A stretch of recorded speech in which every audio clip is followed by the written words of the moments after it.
Good morning. That's not a normal start, is it? To one of these. Why is that, Trev? Because I got a new thing. And we're going to talk about it. And it's dead excited. So what I can do is do the walk to the Sala. Because I can walk with the new thing. So that's what we're doing. So we're going through this bit of the garden. We're going to say hello to Flossie, who has assumed her post-breakfast position of being on the Flossie throne. Aren't you? Huh? And that's this table. Sometimes they fight over possession of it, but Flossie always seems to win. Don't you, darling? Can you give me a lovely girl pose? You're such a lovely girl. Yes, you are. What you doing giving me a paw and I've not even got a snack? Look at you. You like the new thing. You like the new thing. Where's Kyle then? Where is he? Where's Kyle? Oh, there we go. He's just announced himself.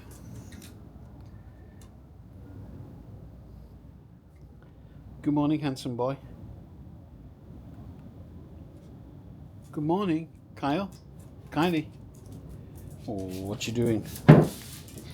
They're determined to mess this up. Yeah, well, it's not that time. I had some footage of the dogs there. Some of it was good, but I think quite a bit of it has got to go. Alright, so here we go. Negotiating the gate. This is what I do every morning. Negotiating the gate without the dogs being able to get out. Steps have been taken to secure this area to the right of the Sala because Kyle lost his fear of jumping over that wall, getting in the water and then escaping. So we're going to do something about that, because it's not fair that I've got this new, the AstroTurf thing and they can't have zoomies on it. Christmas lights still up in the Sala. They're not going anywhere because I like them. I'm going to keep them up because, they're general purpose lights really, aren't they? They're not Christmas lights, they're blue. They're Man City lights for the rest of the year, and then at Christmas we can pretend that they're special Christmas lights. And this is the pre-dawn. The glow you see over there is actually a motorway. The main motorway that goes into town, and that's the light pollution. I mean, it's Bangkok. You wouldn't think so. Very often when I'm filming, you think that can't be Bangkok. That's up country, but it's not. It's Bangkok, and that's a motorway over there. Anyway, in today's episode, we're going to talk about the new thing and resistance again. I know I bang on about it, but it's important, and the new thing has a huge bearing on that. So we'll see you in a bit. I'm going out on the yak now. Alright, so I'm out of the kayak. I've got a brew, and we're going to talk about the things that I said we'd talk about in the intro. Quite weirdly, I had to do the intro before I made the video, which I didn't used to do. If you remember the old Lakewatches, I used to go out, talk about things on the lake, and then film the intro afterwards, summarising what I'd spoken about. But on this one, I was holding the camera and, well, you saw it, so I had to do it then. Alright, so I'm going to talk about resistance, a new gadget, and then I'm going to talk about the lake. That's the lake over there. You know that, right?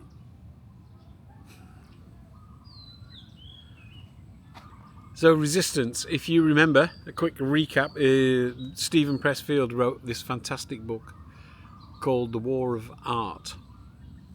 which is Creative's bit of software. I would say it's more than a book, it's a bit of software for creatives, and it's brilliant, and it changed my life. And it's not a self-help book. I wouldn't indulge myself or anyone with a self-help book because I know how they all work. They all follow the same 3 principles. We'll talk about that another time. So what he identifies is things that will stop us doing things, even things that we love doing, and that happens a lot. So I will want to write a song, and then all of a sudden I will find something that needs fixing in the house, or needs hoovering or clean. You know what I mean. Now, and as an elaboration on what Pressfield did, because I've been kind of had this in my brain, this software in my brain, for about 3 years now, and I listen to the audiobook quite often. I know it well, but I dip in and out of it just to keep it there. So I recommend the audiobook. In the book, he talks about this resistance, always hiding, always ready to jump out and stop you doing the thing that you love. And my elaboration on that is that there are opportunities for resistance that you can do something about. And that is the story of this gadget. Now, I'm a gadget guy, everyone knows that. But it's mainly musical gadgets because I'm a musician, and that tech changes quite a lot. There are things that clog the pathway to doing what you want to do. These are objects of resistance, if you like. And some of them you think you've got because they're going to help you. And so I wanted to make more videos. So I bought this Canon M3 camera and I learned how to use it. And then every time I wanted to make a video, there was a lot of faffing about. I mean, a lot. I had to change all the settings because I'd been using it for other things than in the studio or wherever I was filming. And so I think, right, I'm going to make this video now, and I do the script. All that's good because I know how to beat resistance there, and I love doing that. I like writing things, or an outline or whatever. Love doing that. Know how to do that. The next block on the path was this camera, because I just think I want to make a video. Oh, fucking hell, I can't be arsed. I can't be arsed with all that faffing around and putting it on the tripod with the right shoe, and where's the shoe, and is the battery charged, and you get about an hour of a charge with that thing. Don't get me wrong, it is a brilliant camera. We took some fantastic photos with it, some great video. You saw some unboxing day with our Andrew, and I just handed it to Bam, Louis' missus, and she'd used it quite a lot before. She actually used it more than me, I think, when they were both staying here. So that's how good it is.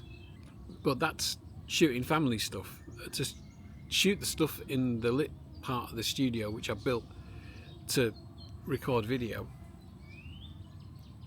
every time I sat down, something had moved or changed, and that required me to do something else with the camera. It was a faff. Perhaps we should call them faff objects, even though it's supposed to help me achieve what I wanted to achieve, which I'm enjoying doing. It got in the way. So I read an article. The version 3 of this camera is coming out, and that means that the value of the Mark 1, which I've got, will drop by quite a bit. So I had a look at what they were selling for secondhand, because I bought this one secondhand, and they've held up very, very well. I bought it for 14,000 baht, and I sold it for 14,000 baht. So I've had a free camera for 3 years, and that'll work. That's good. And then I started to look around at what alternatives, and what I'm filming on now is called the Osmo Pocket 3, and it's just mind-blowing. It's got a gimbal on it, it's got all kinds of stuff, it does loads of things automatically, although because I did learn a little bit about photography, then I can I can do stuff with it. This is not going to turn into a big long technical review, but I bought this one secondhand. A guy bought it for himself, didn't take it out of the wrapper because his missus got angry with him for spending the money on it. True story. So they are 20 something thousand baht, 23,000 baht new, and I got this for 17. So I spent 3,000 baht, and I might have solved resistance. I might have cleared an artery on the path to creativity, or at least removed one of the excuses, or one of the, and that's the right word, excuses. We make our own excuses. So that's what I'm doing, and I'm probably going to shoot quite a lot. You don't have to watch them all.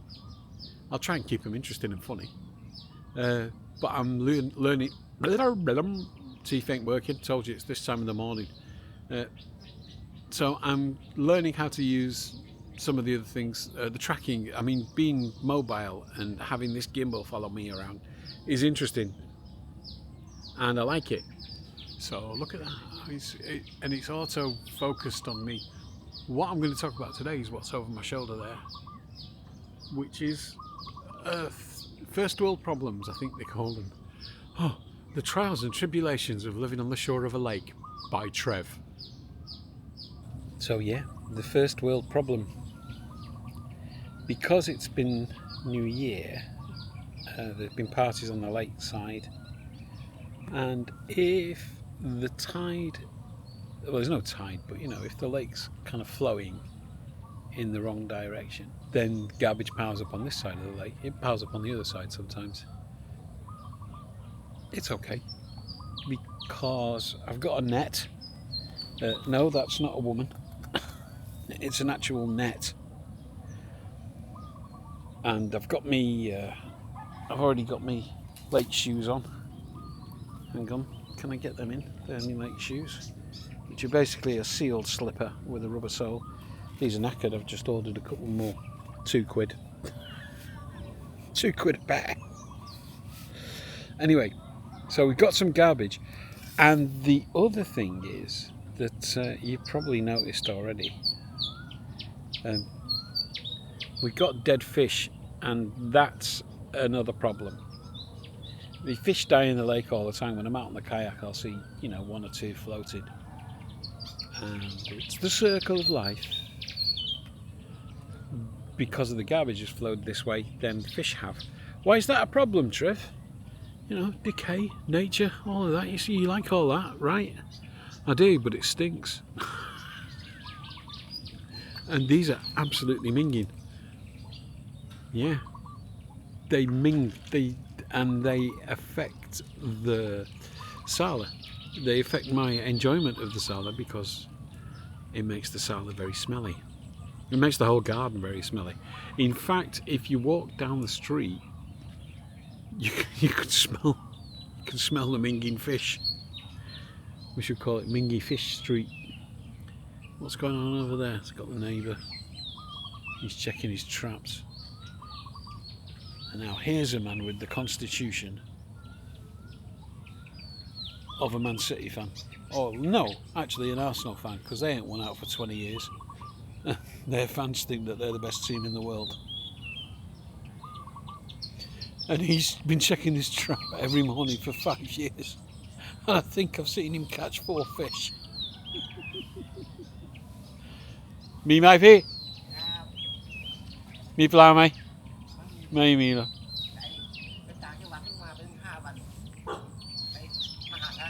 Ah, okay. No idea what he said there, can't hear him. The dogs are going to start barking at him now because, you know, they've never seen him before, except for every morning at the same time. This is his latest effort. This is more like a trolling net, I think. It's got nothing to do with the fish that died. That's it, right there. So this is just another method. And the polystyrene that they use to keep these bits afloat can actually end up in the lake as bits of polystyrene that I have to fish out. I'm okay with it. It's a small price to pay for living amongst the majesty of this lake, which I love, and I hope you do too. I hope you all enjoy it as much as I do. Okay, so I'm now going to wade in and get rid of minging dead fish. That's it for today.